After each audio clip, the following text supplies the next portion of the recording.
Halo teman-teman semuanya, kembali lagi dalam Medixplain Live Instagram bersama aku Dr. Stefani. Nah, siang kali ini seperti biasa kita akan mengupas tuntas tentang hal-hal seputar tenaga kesehatan. Nah, untuk hari ini kita akan ngobrol lebih lanjut bersama salah satu pasien sembuh COVID-19 yang katanya sih dia pasien sembuh ketiga di daerah Kalimantan.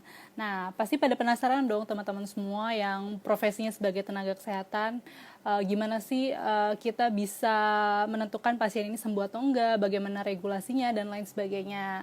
Langsung aja ya, kita akan tunggu Ergon Pranata Peters yang akan join sama kita di siang hari ini. Dia akan memberikan kisahnya, cerita-ceritanya yang pastinya akan berguna banget untuk kita semua, khususnya kan nanti kalau misalkan kita berhadapan dengan pasien COVID-19. Oke, kita tunggu dulu ya.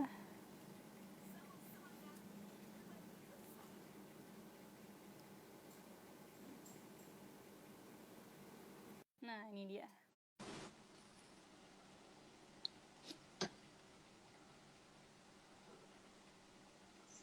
Halo.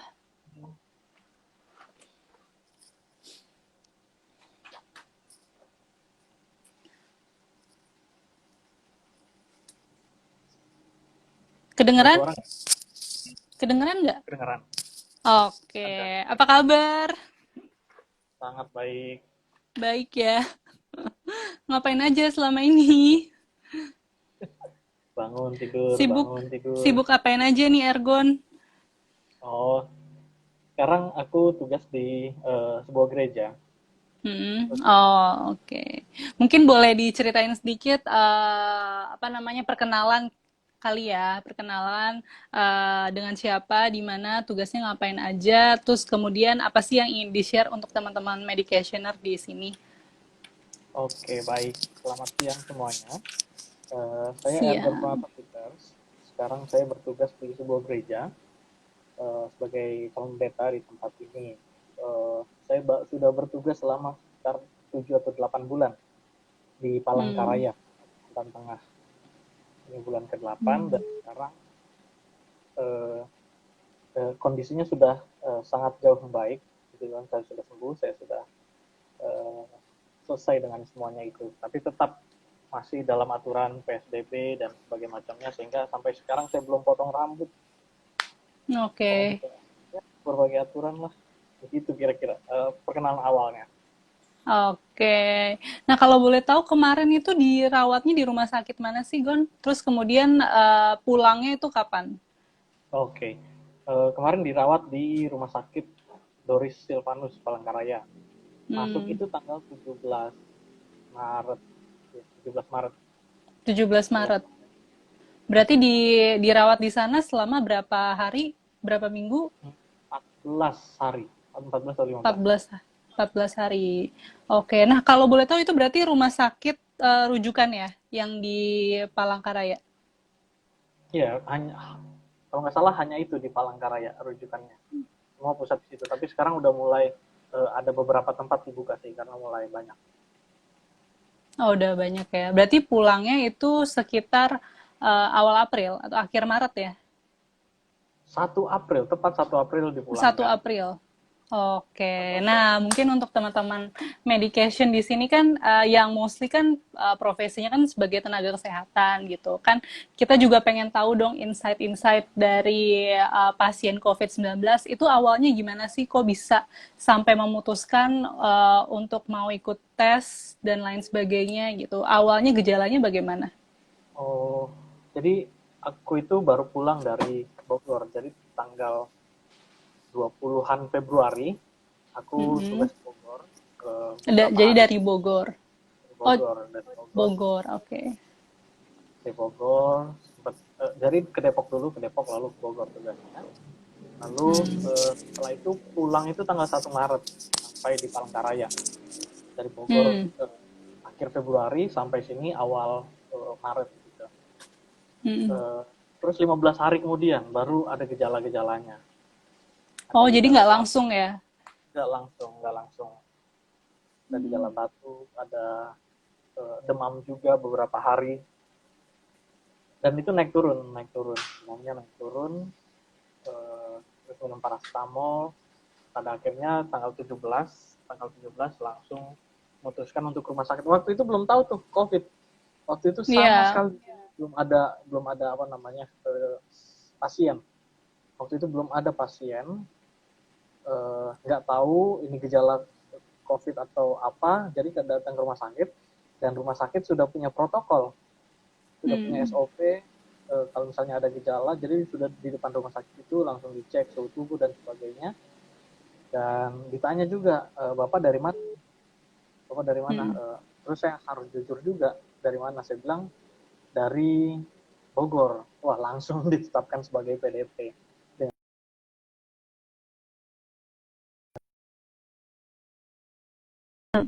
Sebagai PDP.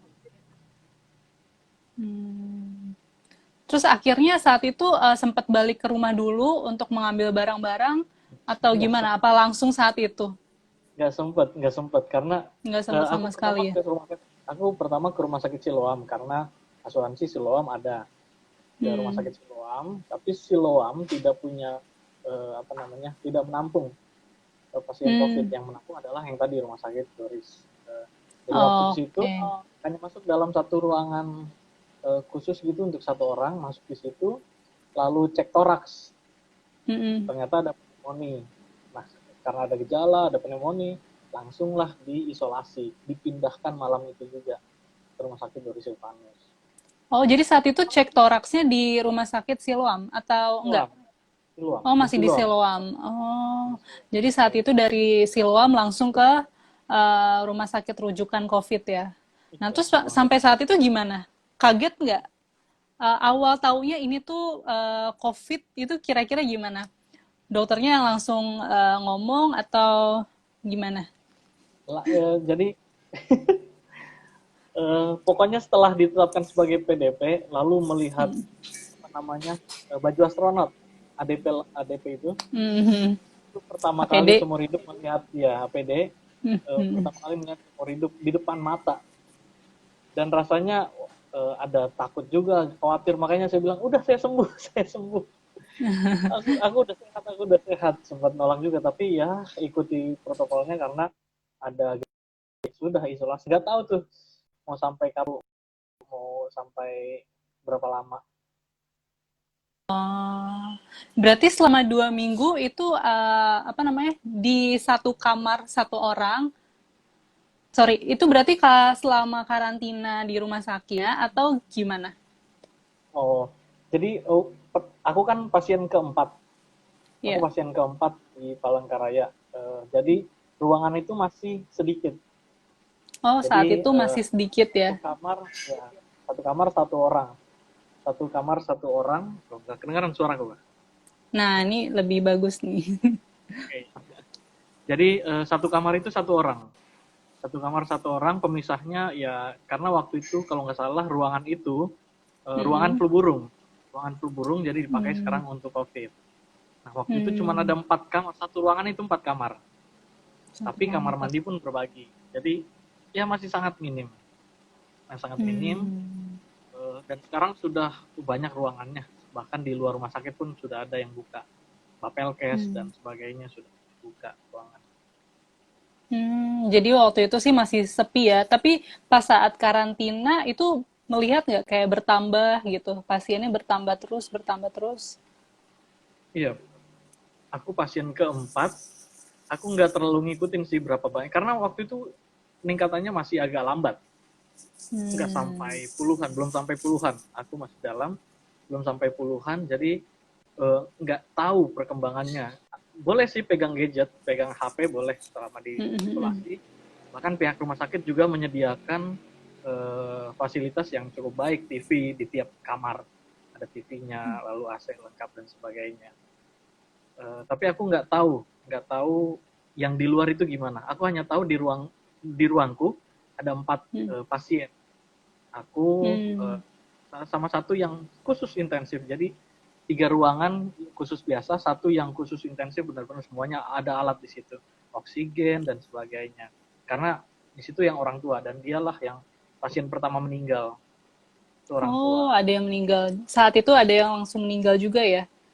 Iya, sebetulnya dia sudah sembuh, sudah negatif. Udah sembuh. Beliau Oke. sudah negatif tapi jantung. Jadi sebelum sebelum apa namanya sebelum COVID juga dia udah sering apa namanya ke rumah sakit karena jantung, ada penyakit jantung. Jadi beliau Hmm. meninggal bukan karena COVID tapi karena jantung. Jadi ada penyakit penyertanya ya. Betul. Nah, selama di situ dilakukan tes terus nggak secara rutin, misalkan tiap seminggu atau 3 kali gitu, Jadi untuk waktu aku menyatakan kondisi itu sembuh. karena masih awal-awal, eh, swab itu dilakukan 2 kali sehari. 2 kali Swab itu sehari. swabnya dokter pasti tahu dari hidung dan dari mulut. Agak sakit tuh yang dari hidung tuh, sakit banget. Hmm. Kalau yang dari mulut paling cuma sakit aja. Cuman yang sakit dari hidung. Nah itu dilakukan 2 kali sehari. Sorry, dua hari sekali. 2 hari sekali, setiap 2 hari. Tapi sekarang sudah lebih dari 2 kali sehari. Udah ada yang 3 hari sekali, ada yang 4 hari sekali, ada yang seminggu bahkan. Karena barang kan dikirim ke Jakarta. Karena pada Ya. waktu itu semua daerah mengirim ke Jakarta karena Jakarta yang punya alatnya. Begitu. Tapi Hmm. syukurnya sudah ada alat sendiri, jadi cepat hasilnya. Oke, jadi saat itu sih fasilitasnya cukup memadai lah ya. Dalam Cukup arti memadai. nggak lama gitu untuk mau tes aja kan. Cukup memadai. Gitu. Nah, mungkin untuk teman-teman yang baru bergabung, kalau ingin ada eh, pertanyaan, boleh langsung dilontarkan. Nah, tapi kemarin pas pengalaman menjadi pasien COVID-19, sempat ada rasa takut nggak sih, Gon? Eh, Sebetulnya takutnya bukan waktu aku di dalam rumah sakit, waktu aku di dalam rumah sakit kondisi tubuh tuh bagus banget. Bagus ya. Bagus, maksudnya nggak ada gejala sampai sakit bagian apa. Aku kan juga nggak ada apa namanya penyakit yang besar, cukup besar gitu. Jadi selama di dalam ya biasa aja, tidur bangun nonton, tidur bangun nonton, biasa aja di dalam rumah sakit. Eh, tapi yang ditakutkan adalah aku kan ada di gereja nih, udah bersalaman sama jemaat, udah salaman sama banyak orang lah dari tanggal 1 Maret sampai tanggal 15. Udah pelukan, cipika-cipiki dan sebagainya. Waduh, nggak tahu gimana deh. Jemaat pasti ada yang kena. Kalau aku positif, pasti orang lain juga positif dong, aku pikir. Iya, Tapi saya pasti. sangat bersyukur sampai saat ini satupun jemaat belum ada yang kena. Hmm. Jadi Nah, ketakutannya sudah hilang. Hah? udah keburu hilang berarti ya? Iya, hilang karena bukan hanya nggak ada yang sakit ya, tapi juga dukungan dari orang-orang. Nah ini penting nih, dukungan dari orang-orang. Itu yang membuat semangat sebetulnya. Jadi yang membuatku nggak lagi takut, sebenarnya dukungan keluarga tetap mendukung, doakan, jemaat, teman-teman semua. Nah itu yang menguatkan tuh. Jadi kekhawatiran, ketakutan perlahan memudar. Jadi nggak hanya dukungan secara fisik, terapi fisik, tapi dukungan mental juga ya, Gon ya? Betul, betul, betul.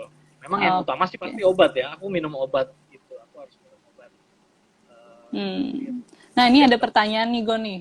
Awalnya bisa sadar atau curiga kena COVID itu gimana? Oh, jadi Soalnya dia juga kayaknya batuk dahak gitu. oh, kalau nggak salah, kalau COVID itu batuknya nggak berdahak. Kalau nggak salah ya, mungkin Iya. nanti dokter juga bisa klarifikasi. Kalau nggak salah itu nggak berdahak dan memang waktu itu nggak berdahak saya. Batuknya nggak berdahak, oh, nggak batuknya tuh nggak apa namanya, nggak berlebihan misalnya, gitu, nggak batuk biasa, gitu aja. Eh, Batuk begitu aja, lalu ada disertai juga dengan demam. Nah dua Hmm. itu menurutku yang mendasar, apa namanya gejala mendasar. Kalau punya sakit itu ya perlu dicek mungkin ya kalau sudah merasa 2 hal itu. Tapi nggak berarti semua yang tiba-tiba batuk, cuman yang tiba-tiba demam langsung COVID, nggak juga sih. Ada Iya, iya. itu kan penyakit Indonesia biasa lah, masuk angin lah, apalah. Jadi agak susah untuk menentukan, agak susah untuk menentukan. Kecuali di tes ya, bisa juga rapid test. Kan sekarang kan Ah udah ya, ada apa namanya layanan rapid test yang ke rumah ya. Itu betul juga betul. bisa. Jadi bisa pakai telemedicine untuk konsultasi sama dokternya, terus kemudian pemesanan layanan rapid test yang ke rumah atau mungkin ke pos-pos rapid test terdekat itu udah banyak sih di Jakarta, cuman memang agak antri. Cuman orang tuh nggak mau tes, ya mungkin karena pengaruh psikososial kali ya. Kan ini orang kenapa tes nih, masalah apa sih kok dia pakai tes dan segala macam, masalah psikososial sih. Jadi Hmm, alat. suaranya agak hilang, mohon maaf. Oke, sorry sorry. Jadi ini bagian dari psikososial. Dia takut juga Oke. nanti ditanya, kenapa tes, ada masalah apa, nanti takut dijauhi dan sebagainya. Dan itu yang sampai sekarang masih bermasalah sih di Hmm. tengah kondisi sosial. Iya, betul sekali sih. Jadi jangan apa ya, menyudutkan orang-orang yang positif COVID juga ya. Kan pastinya juga harus butuh dukungan secara Betul. mental dan support. Nah, tapi ngomong-ngomong kan kemarin kan sempat dikarantina tuh selama 2 minggu. Terus akhirnya bagaimana sih prosesnya si dokter di sana bisa memperbolehkan Ergon tuh kembali ke rumah gitu? Oh, Apa jadi pas di rapid test positif sembuh, bukan positif ya, maksudnya sembuh gitu hasilnya, terus langsung dibolehkan pulang atau gimana? Apa ada protokol khusus nggak? oke, jadi aku masuk itu tanggal 17 Maret masuk, dan cukup lama, butuh cukup lama untuk melakukan tes. Keluar hasilnya tuh baru tanggal 25 Maret. Jadi sekitar 8 hari Hmm, baru aku 8 dinyatakan hari. positif. Jadi diambilnya tanggal 17, tanggal 18, lalu pada tanggal 25 baru dapat hasil positif. Dokter telepon secara langsung bilang, secara telepon dia bilang, mohon maaf Bapak terkena SARS-CoV ya, SARS-CoV-19. Oh, ya sudah. Rasa takutnya tuh udah hilang yang sebelum tadi saya ceritakan, rasa takutnya udah Iya, hilang, ya. lalu di telepon gitu, oh ya udah, saya bilang ya udah, yang penting dokter sehat-sehat lah gitu aja. Jadi udah khawatir lagi. Nah, terus kemudian kemudian akhirnya selama 2 minggu itu tes sembuh dulu, dites kemudian hasilnya sembuh, itu diperbolehkan langsung pulang atau gimana? Oh, untuk boleh pulang Mm-mm. harusnya 2 kali swab negatif baru boleh pulang. Jadi tanggal 25 Oh, kan aku positif, nggak dinyatakan langsung kan? positif. Nggak langsung swab negatif sekali, langsung pulang gitu nggak kan? Enggak, karena katanya ada yang beda. Maksudnya swab yang satu negatif tiba-tiba positif lagi. Makanya untuk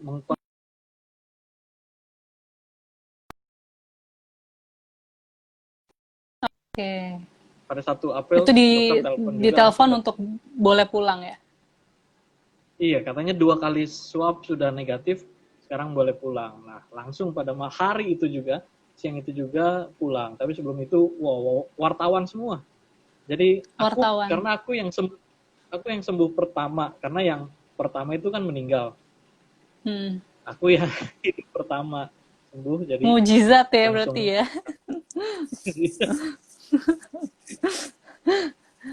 Terus akhirnya gimana tuh? Ya Pas kita, mau keluar banyak pasien juga berarti yang baru masuk ya? wah, setelah Hmm. aku keluar hanya selang berapa hari itu naiknya tajam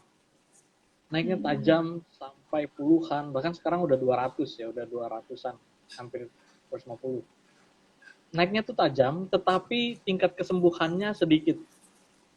Jadi Oke. sampai sekarang tuh yang sembuh paling cuma, sebelumnya paling 9, cuma 10 dari 200 itu. Nah, mereka Hmm. butuh waktu yang agak lama. Mereka butuh waktu yang agak lama.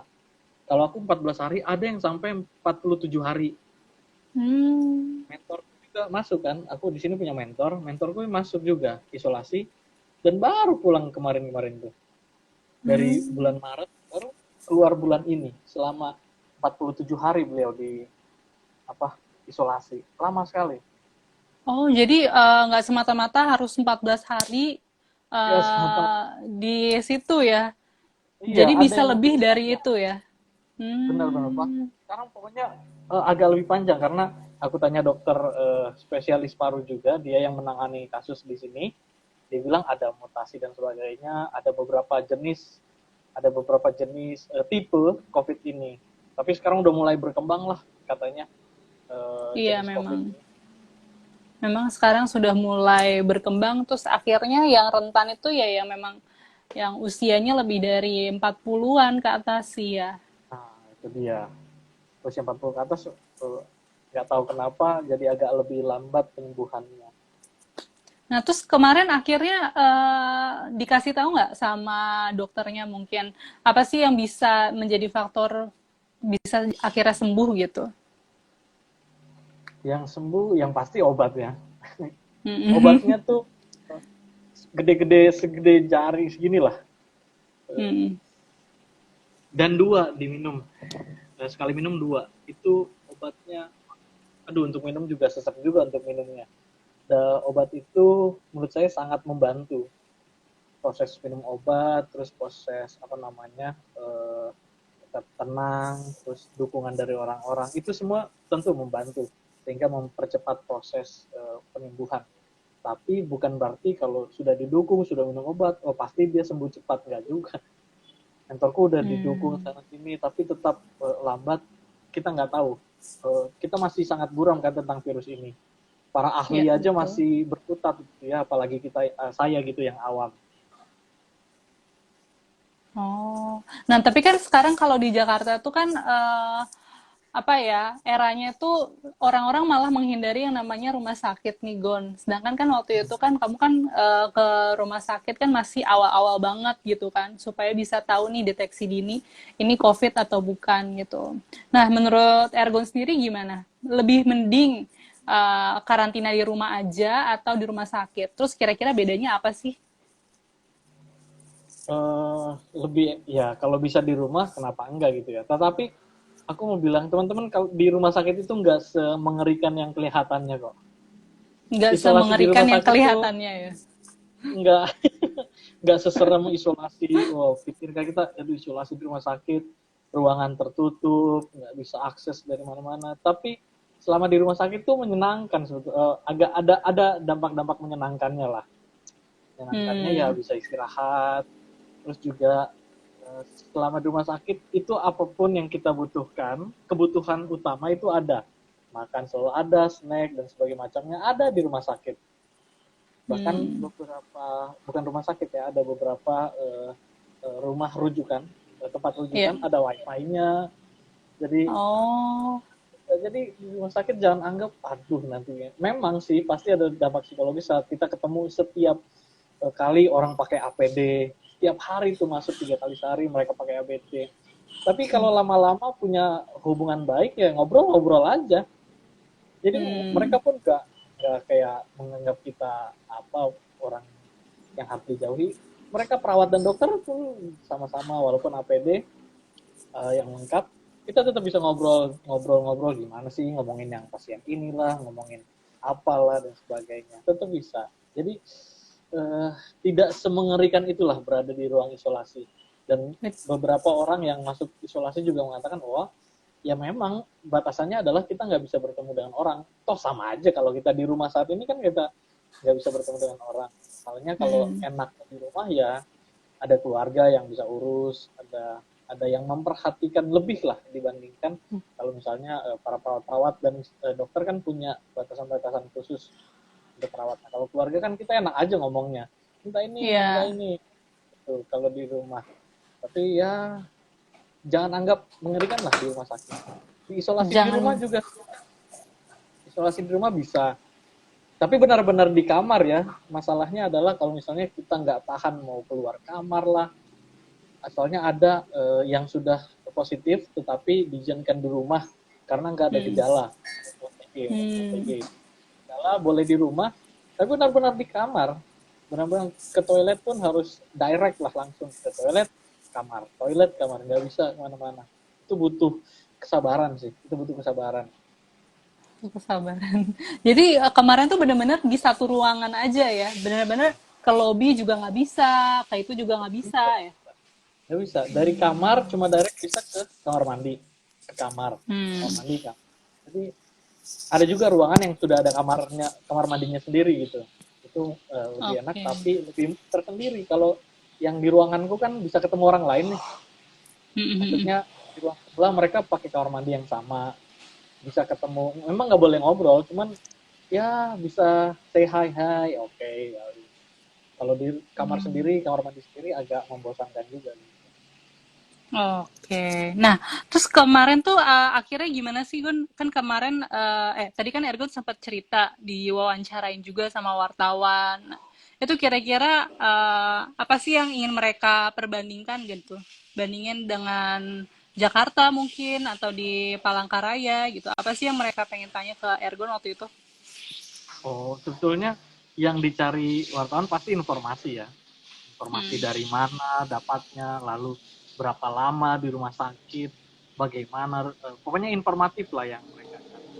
Dan memang ada beberapa wartawan juga yang langsung datang ke gereja ini untuk wawancara lebih dalam Hmm. khususnya. Karena melihat, wartawan udah mulai melihat ada apa ya, ada kegelisahan di masyarakat tentang COVID ini. Karena sudah mulai bertambah, wartawan melihat ada kegelisahan. Itulah wartawan juga cerita, ya kami juga gelisah dan mau supaya kesembuhan saya ini dibagikan. Supaya orang lain juga nggak mikirin COVID nanti isolasi Iya, iya. bagaimana, lalu bagaimana kondisi tubuh dan sebagainya macamnya. Jadi secara informatif ada, tapi penguatan kepada masyarakat juga tetap ada. Nah terus kalau kemarin itu sebetulnya ya kalau boleh tahu ya, Gon ya, itu sebetulnya kan biaya untuk ada di rumah sakit kan tadi kan Ergon bilang ada di cover oleh rumah sakit, sorry, di cover oleh asuransi. Nah itu Oh, bukan, semuanya bukan. full, enggak? Oh, yang asuransi itu yang waktu aku di Siloam. Ada Oh yang itu yang asuransi. waktu di Siloam. Setelah dinyatakan PDP dan masuk ke rumah sakit Doris itu, semua full Mm. pemerintah. Itu semua dana pemerintah. Oh Karena jadi ini hmm. mm, Kalau untuk teman-teman yang istilahnya masuk rumah sakit positif COVID-19 terus kemudian di karantina di rumah sakit sampai berbulan-bulan itu berarti full pemerintah ya. full pemerintah. Sampai Hmm. apapun yang dibutuhkan, makanan, obat-obatan itu full dari pemerintah. Karena memang juga ada pengalihan dana yang cukup besar dari kegiatan-kegiatan yang harusnya dilakukan, tapi selama pandemik ini dialihkan ke kesehatan gitu. Jadi kita nggak perlu worry ya, istilahnya kalau ke rumah sakit nanti biayanya gimana, itu Iya, iya, iya. betul-betul di cover ya, sampai Iya, makanannya juga semuanya ya. karena iya, iya. Jadi ada yang cerita di sini sudah ada apa namanya aturan dari pusat bahwa setiap hal yang berkaitan dengan pasien COVID di rumah sakit itu di cover oleh pemerintah. Oke, nah ini ada yang mau nanya nih. Boleh untuk teman-teman medication yang baru gabung, boleh banget kalau misalkan ada pertanyaan, ada hal-hal yang ingin sekali ditanyakan langsung aja di komen. Karena kita juga cuma sampai jam 3. Jadi masih ada setengah jam lagi kurang lebih. Nah terus kira-kira kalau dari Ergon sendiri ada nggak sih pengalaman selama karantina di rumah sakit menjadi pasien sembuh yang kira-kira tuh nggak bakal terlupakan gitu. Yang nggak bakal terlupakan ya karena ini eh, pandemik yang baru ya, baru Iya. bagi saya dan juga seluruh Indonesia. Jadi yang tak terlupakan adalah ya karena saya juga terkena dampak ini dan bersama juga dengan mentor saya gitu. Kami Hmm. sama-sama masuk ruang isolasi, gereja sempat tutup, nggak ada apapun, nggak ada kegiatan apapun. Lalu semua jemaat itu dinyatakan sebagai ODP. Oh, Setelah saat itu berarti jemaat semua satu gereja ODP. satu gereja dinyatakan sebagai ODP. Satu Hmm. gereja dinyatakan sebagai ODP dan kalau kami nggak kooperatif, kalau ada satu jemaat yang nggak kooperatif, tentu ini menghancurkan kebersamaan. Tetapi yang saya syukuri adalah semuanya kooperatif sekali, mengikuti anjuran tetap di rumah, lalu tidak melakukan kegiatan di luar, diberikan apa namanya data, mereka harus mengisi data dan Hmm. mengirimkannya. Menurutku itu yang nggak terlupakan bahwa kami ternyata berjuang sama-sama gitu, bukan aku sendiri yang Hmm. berjuang, semuanya berjuang walaupun ada stigma Semuanya. negatif Hmm. di masyarakat tuh, ada stigma negatif yang menanyakan GPIB ini apa gereja ini nih yang menyebabkan ini ya, kita lewati ya. Dan COVID. syukur kami udah lewat semua itulah, dan stigma itu Mhm. berubah sekali, sudah berubah stigmanya. Nah, terus pas saat waktu itu Ergon dinyatakan positif COVID, kan tadi kan dibilang satu gereja itu dinyatakan ODP. Langsung dilakukan rapid test nggak saat itu untuk jemaat gerejanya? Waktu itu belum ada rapid test. Oh, belum ada. Belum ada rapid test di sini, jadi nggak ada rapid test di sini. Yang dilakukan ya itu cuma cek suhu tubuh dan Hmm. gejala-gejala. Kalau nggak ada, dilaporkan, selalu tiap hari dilaporkan nggak ada, begitu. Jadi belum rapid test ya saat itu orang-orang yang Rapid. dinyatakan ODP ya. Nah, ini ada Betul. pertanyaan nih. Pasca kesembuhan, apa yang dirasakan sekarang? Apa benar tidak sembuh total? Oh, nanti mungkin dokter juga bisa, dokter Stefani bisa ngasih klarifikasi ya. Aku pasien COVID itu pasti di paru-parunya ada semacam bercak gitu ya, bercak yang Ya, bisa sembuh betul. ternyata. Setauku bisa sembuh dengan pola hidup yang baik, itu semua bisa hilang. Jadi dampak COVID ini nggak lagi ada di dalam tubuh. Aku Hmm. dapat informasi dari beberapa dokter juga bilang ini semua bisa hilang, bisa sembuh. Bercak di dalam paru nggak memberi dampak apapun bagi tubuh, tapi dan itu bisa hilang gitu. Jadi intinya kalau kita bisa menerapkan PHBS yang bagus gitu kan, itu sebetulnya tubuh juga bisa memberikan apa ya respon positif juga gitu. Ya, Ada self recovery lah. healingnya sendiri Ya, dari ya.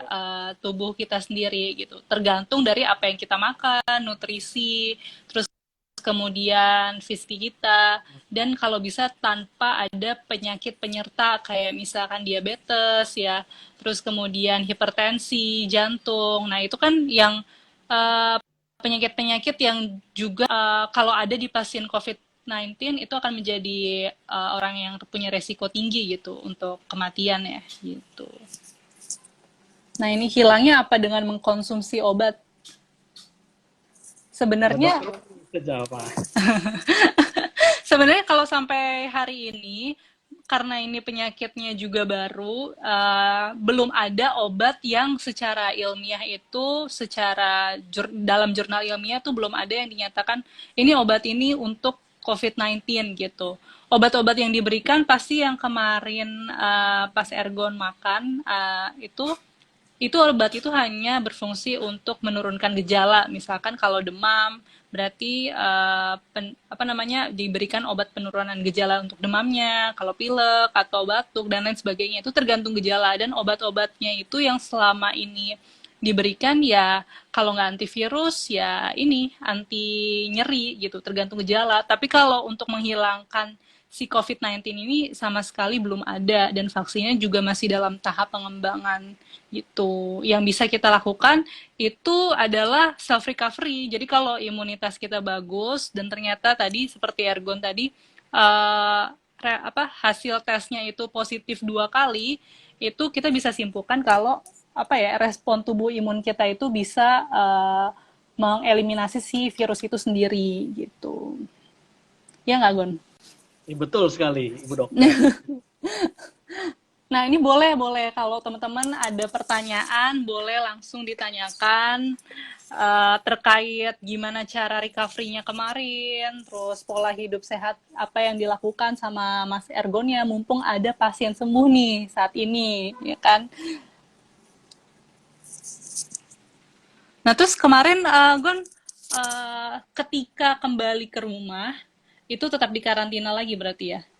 Iya, jadi plus 14 hari. Jadi setelah keluar dari rumah sakit, harus isolasi mandiri, benar-benar nggak boleh keluar itu 14 hari. Entah Hmm, mengapa, bisa jadi dua hal. mm-mm. Pertama, nggak menularkan, yang kedua nggak tertular lagi. Jadi Iya, karena pasti. memang tubuh sembuh, tapi kan ada barang-barang juga yang ikut kita bawa ke rumah sakit lalu bawa ke rumah, begitu. Hmm. Jadi supaya 14 hari itu dengan sendirinya mati, makanya harus 14 hari. Dan kedua adalah supaya kita juga nggak tertular lagi. Katanya bisa juga tertular lagi, tapi ada yang bilang Kalau sudah kena nggak bisa lagi, ya masih gampang lah itu. Aku Iya, benar sih. Masih belum ada apa ya bukti ilmiahnya sih yang bisa memperkuat. Tapi kemarin itu benar-benar di cover semuanya oleh pemerintah ya. Berarti nggak ada pasien COVID-19 itu nggak ada keluar sama sekali ya untuk nggak ada, biaya penginapan apapun itu di rumah sakit, nggak beserta ada. biaya obat juga ya. Nah itu yang aku kurang tahu adalah kalau misalnya dia sakit, misalnya liver, jantung, atau Hmm, diabetes, kan itu perlu obat-obat khusus tuh. ya. Aku nggak tahu apakah dia menambah bayaran atau enggak. Tapi sejauh ini sih yang aku dengar sama sekali nggak bayar. Selama dia ditetapkan sebagai pasien COVID, entah PDP ataupun positif, itu dari Hmm, pemerintah. Jadi, tapi aku juga nggak tahu hmm. apakah yang dengan penyakit besar itu dengan obat-obat yang cukup mahal, apakah mereka tambah atau yang diberikan rumah sakit ya obat biasa aja gitu, obat yang sudah ada di rumah sakit. Hmm. Jadi intinya sih nggak Tapi ada pengeluaran lagi lah ya. nggak ada di rumah sakit, pure dari pemerintah semuanya, obat-obat, makanan, snack, ya apapun lah. Bahkan kalau aku juga sempat sakit perut, sempat sakit kepala, kan minta obat tuh, dikasih juga tetap Hmm. obat sirup, dikasih Oh, obat oke, oke. tablet, tetap disediakan rumah sakit. Hmm. Nah, pas kemarin itu menurut Ergon sendiri, nah untuk perspektif ke tenaga kesehatannya gimana sih Gon kira-kira? Oh, wah, tenaga kesehatan saya sangat mengapresiasi ya. Hmm. Eh, tanggaplah, cepat tanggap. Saya tinggal waktu itu saya di ruang kaca, jadi tinggal Hmm. ketok, mereka ada lihat, jadi meminta apapun bisa, mereka nanti masuk, uh, cukup baik. Dan ini pengalaman ya, ini pengalaman yang mungkin nggak terlupakan juga. Saat itu, saat itu uh, untuk bisa biasanya istirahat mereka itu istirahat. Nah, ini ada pertanyaan dulu ya. Hmm. Bentar, ada pertanyaan. Sebenarnya yang mematikan manusia itu virusnya atau penyakit bawaan kitanya ya. Wah, ini dokter nih yang harus jawab nih. Kalau setahu saya sebetulnya karena ini virus baru ya, jadi apapun virusnya yang masuk ke dalam tubuh kita, pasti setiap tubuh manusia itu akan mengeluarkan yang namanya respon imunitas. Nah, dari tubuh kita sendiri yang akan mengirimkan istilahnya kayak semacam antibodi untuk mengeliminasi lah si virus itu gitu. Nah, tapi karena ini dia baru, kalau misalkan kita punya penyakit bawaan seperti diabetes, hipertensi, dan penyakit sistemik lainnya, itu akan mengganggu cara kerja respon imunitas kita. Sehingga akhirnya nanti eh, apapun virus, bakteri, jadi kita lebih rentan gitu untuk terkena penyakit-penyakit baru juga gitu. Makanya untuk orang-orang yang punya penyakit sistemik pasti lebih memiliki resiko tinggi untuk terkena penyakit baru ataupun penyakit yang berasal dari virus atau bakteri gitu. Jadi tergantung imunitas kita. Intinya respon imunitas kita itu kayak semacam first barrier ya untuk mengeliminasi atau meminimalisir gejala-gejala penyakit. Aku nggak tahu kenapa berpikir virus ini kayak HIV gitu loh, melemahkan bukan mematikan. Memang istilahnya kalau dibilang nggak langsung mematikan, nggak langsung mematikan ya, nggak kayak kita semprot nyamuk gitu. Kalau kita semprot nyamuk kan itu kan kita memberikan racun ke nyamuknya, terus nyamuknya langsung pingsan atau langsung down gitu. Tapi ini lebih ke virus itu masuk ke dalam tubuh kita, terus kemudian dia akan berada di dalam tubuh kita, tergantung ya respon imunitas kita itu bisa melawan si virus itu atau tidak gitu. Tapi kalau misalkan kita punya penyakit bawaan yang lain, itu akan menekan respon imun kita sehingga akhirnya ya ujung-ujungnya bisa ke kematian gitu. Gitu kurang Mungkin maksudnya lebih. maksudnya mematikan itu bukan langsung membuat mati, tetapi Bukan mematikan itu artinya langsung. berbahaya. Kenapa Iya. disebut penyakit ini Nah, mematikan? Dalam arti itu berbahaya, bukan tiba-tiba langsung betul. mati. Berbahaya karena ini mesinnya. Jadi kan selama ini kan kalau penyakit menular di luar sana pasti otomatis orang udah punya protokolnya nih, misalkan kayak HIV gitu, walaupun belum ada istilahnya cara menyembuhkan secara pastinya, tapi kan orang udah punya, oh protokol HIV itu seperti ini gitu, dan gejalanya seperti ini yang nanti akhirnya ke tahap akhirnya seperti ini gitu. Jadi sudah ada penelitian-penelitian lebih lanjut. Tapi karena ini virus baru dan ini virusnya terus bermutasi, tadi seperti pengalaman Ergon juga ya, ternyata mutasi si virus ini nggak hanya kita baca dari jurnal aja gitu, atau nggak hanya semacam rumor aja, ternyata benar ya, dengan kecepatan mutasinya si virus ini akan juga berpengaruh terhadap tingkat kesembuhan pasien gitu. Semakin si virusnya itu berkembang terus dan menjadi jenis baru, semakin sulit untuk kita mendapatkan vaksinnya karena akan diteliti lebih lama gitu. Jadi makanya penting sekali untuk physical distancing, terus kemudian intinya meminimalisir kita untuk mendapatkan si virus ini sampai si virus ini bisa benar-benar ketemu nih vaksinnya gitu kurang lebih. Mantap. Nah, lanjut Gon, mungkin diselingin oleh cerita Ergon yang tadi. Ini lagi Nah ada. ini juga nih, apa yang dilakukan Ergon pasca sembuh untuk kakak dokter, benarkah virus corona tidak akan pernah hilang? Boleh dari Ergon dulu tadi dilanjutkan. Apa yang dilakukan pasca sembuh? Yang dilakukan waktu itu langsung traktir perawat, langsung beliin pizza buah, kirim Gojek langsung ke sana. Itu yang pertama dilakukan waktu keluar. Oke. Dan setelahnya emang 14 hari di rumah.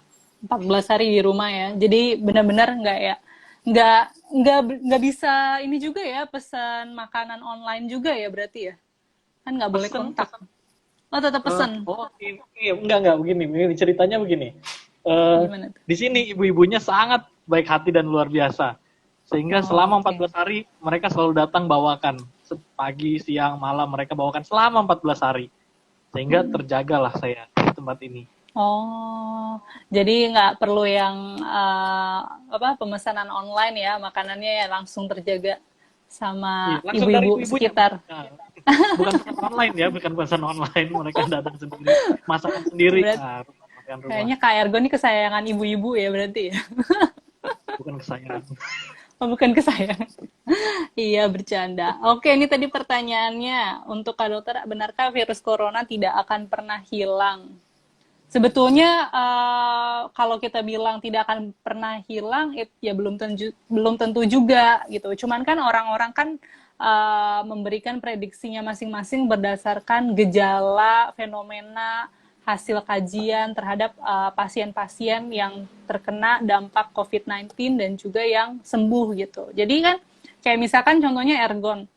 Ergon ini kan pasien sembuh, pasti hasil datanya Ergon itu akan menjadi bahan kajian gitu untuk tim peneliti supaya kita bisa tahu nih faktor-faktor apa saja sih yang bisa membuat pasien itu sembuh dari COVID-19. Nah itu, jadi sampai hari ini kan tingkat kesembuhannya masih belum tinggi ya, apalagi kan tadi Ergon sempat bilang ketika keluar, pasien-pasien baru itu berdatangan terus dan tingkat kesembuhannya masih sedikit ya. Tadi berapa kan kalau boleh tahu? Yang pasien sembuh di Palangkaraya? Sekarang masih belasan apa? Masih belasan atau udah mulai 20? Nah, masih belasan udah ya. Lebih kali. Nah, kayaknya udah lebih deh. Tapi ya? baru-baru ini ya, sebelumnya itu nggak sampai 10. Sebelumnya itu lama sebulan nggak sampai 10. Gitu. Nah iya, itu kan karena tingkat kesembuhannya itu masih sedikit dibandingkan pasien yang baru saja positif yang jauh lebih banyak, itu kan akan membuat asumsi pribadi gitu, atau mungkin kajian penelitiannya akan berubah-berubah lagi. Jadinya lebih baik menurut saya sih penting untuk preventif ya, mencegah daripada kita nanti sudah positif terus kemudian susah lagi sembuhnya, karena respon imunitas masing-masing orang itu beda-beda. Kayak mungkin aku sama Ergon itu jauh berbeda. Kalau misalkan aku positif, mungkin butuh waktu yang lebih lama gitu, atau mungkin butuh waktu yang lebih cepat daripada Ergon, itu berbeda-beda gitu. Jadi kita nggak bisa menyamaratakan, oh ikuti protokol ini maka ini nanti akan sembuh, oh minum obat ini maka ini nanti akan sembuh. Enggak, semuanya itu tergantung dari sistem tubuh orang masing-masing gitu kurang lebih. Ya Gon. Iya betul. Iya betul. Paham. Terus terus kemarin ada nggak sih kayak mungkin kerusuhan gitu ya? Kan biasanya kan ada kasus-kasus COVID tuh biasanya sering sekali disangkut pautkan nih sama tiba-tiba ada drama lah atau kerusuhan lah di dalam rumah sakitnya.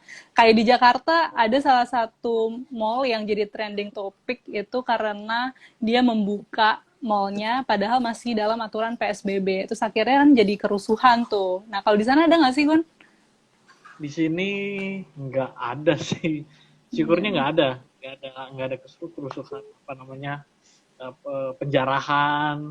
Lalu kalau kabur dari rumah sakit, kayaknya saya dengar juga nggak ada yang. Nggak Cuman ada ya? ada yang dipanggil tapi nggak datang lalu dijemput. Kalau Tapi kabur nggak ada ya berarti ya? kabur nggak ada. Walaupun mudah sekali untuk kabur sebetulnya. Gampang sekali untuk kabur. Gampang Gampang sekali untuk sekali. kabur. Ya, sakit Berarti kan bukan pasiennya perkara ya. nurut semua ya? Iya, syukurnya nurut-nurut aja sih. Tapi yang masalah adalah yang nggak ngaku memang. Yang nggak ngaku Hmm, pasien riwayat berbohong perjalanan. gitu ya? Iya, Oke, itu oke. masih. Semoga cepat berlalu lah itu. Nah, kalau menurut Ergon sendiri kan udah punya pengalaman nih menjadi pasien positif dan akhirnya pasien sembuh gitu. Penting nggak sih sebetulnya physical distancing yang ditetapkan sama pemerintah? Wah, ini udah ngomongin isu sosial politik. Maksudnya, Jadi kalau penting ya penting banget. Karena ini kan penularannya kalau ada pertemuan yang cukup intens dan besar begitu ya. Buat perkumpulan dan sebagainya. Dan bagi orang yang belum pernah menemukan ini dalam kehidupannya akan merasa oh biasa-biasa saja. Bahkan di grup ini yang saya kesal sekali grup yang mau ngumpul begitu dengan mengatakan bahwa ya ini masalah mindset aja kok, kalau jiwa kita sehat pasti tubuh kita juga sehat dan nggak kena virus. Ini mindsetnya hancur tuh menurutku ya mindsetnya nggak hancur total lah pola pikirnya. Menurutnya dengan jiwa yang sehat, dengan mindset yang baik, dia akan sehat-sehat aja. Lalu aku balas, berarti waktu aku sakit mindsetku hancur total, lalu jiwaku juga rusak dong. Akhirnya percakapan berhenti di situ begitu saja. Mereka merasa ya nggak ada kok di dekat mereka, belum ada di dekat mereka yang terkena dampaknya. Jadi mereka dengan sangat merasa ya kita sehat-sehat dan sembuh-sembuh, sehat-sehat saja kok karena itu. Aku pun dulu itu sehat-sehat aja, nggak ada apa, tapi ternyata dan jangan sampailah ini kena pada kita. Ya memang siap sih yang apalagi mau buka bersama, mau iya, iya. lebaran, kampung, siapa yang nggak rindu? Tapi ya masa kerinduan kita dibalaskan dengan kematian sih. Iya, betul sekali. Nah, tapi ngomong-ngomong, tadi kan Ergon sempat bilang pas akhirnya dinyatakan positif, itu kan Ergon yang langsung ke rumah sakit dan menyatakan punya gejala. Nah, pas kemarin di karantina, ada nggak sih sepengetahuan Ergon sendiri yang sama-sama di karantina, tapi dia memang nggak punya gejala gitu? Di dalam ruanganku tuh, jadi kan tadi 4 kamar, 3 orang itu nggak ada gejalanya. Oh, 3 jadi orang, mereka maksudnya ngaku ada sendiri, maksudnya mereka ke rumah sakit sendiri gitu untuk dites sorry atau ya, gimana? bukan nggak ada gejalanya, tapi nggak ada sakit yang melemahkan tubuh. Batuk tetap ada, Oh, oke. jadi mereka memeriksakan diri dan ternyata sebagai PDP. Nah, 3 diantaranya, aku dan keduanya, bahkan juga mentorku ada di situ, kami sebenarnya sehat-sehat aja, nggak ada penyakit bawaan, kami bisa jalan sana sini di dalam kamar, bisa nonton, bisa tiduran, bisa bangun dan sebagainya, bisa bisa kayak biasa lah, kayak nggak ada penyakit, kayak paling Hmm. cuma batuk, kayak nggak ada penyakit. Tapi yang tadi saya bilang satu pasien itu orang tua, memang Hmm. sudah sakit jantung dan akhirnya beliau meninggal karena sakit jantungnya, walaupun sudah dinyatakan negatif. Jadi selama di Hmm. dalam ya nggak sakit lah, Kayak tapi nggak positif. sakit ya, Heeh, tapi tapi positif. positif. Jadi ya Oke. ikutin aja. Yang kenapa dilakukan isolasi bukan supaya kita sembuh ya, tapi supaya nggak ada orang lain juga yang kena. Karena kan Hmm. kalau aku ke anak muda, ya anak muda dengan imunitas yang baik, dengan kondisi tubuh yang baik, tetapi pun tetap ada juga pemuda yang meninggal karena ini. Jadi Oke.